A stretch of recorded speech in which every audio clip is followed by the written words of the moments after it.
Presiden Amerika Serikat Joe Biden mengutuk tindakan Perdana Menteri Israel Benjamin Netanyahu perkara gempuran yang dilakukan pasukan IDF ke kompleks fasilitas medis Rumah Sakit Al-Shifa di jalur Gaza, Palestina. Hal itu diungkapkan Biden usai sejumlah negara besar mengutuk pemerintahan Amerika yang terang-terangan memberikan dukungan kepada Israel untuk melakukan serangan ke Gaza, Palestina.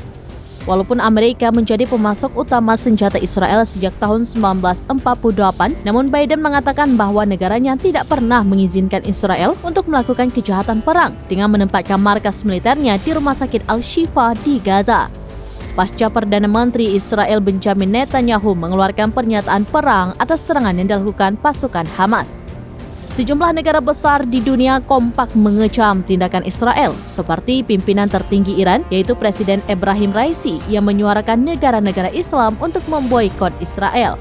Tindakan serupa juga turut dilakukan Turki melalui Ketua Parlemen Numan Kurtulmus. Pemerintah Turki mengatakan bahwa pihaknya akan menghentikan kerjasama dengan perusahaan yang mendukung agresi Israel.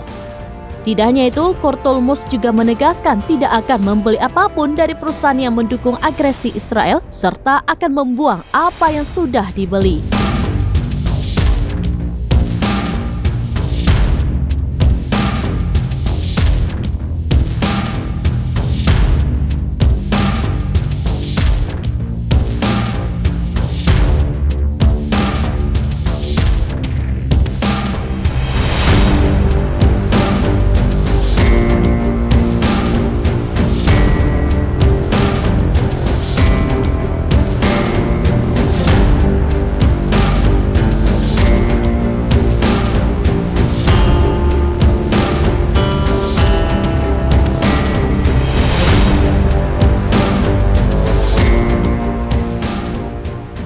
Download Tribun X sekarang, menghadirkan lokal menjadi Indonesia.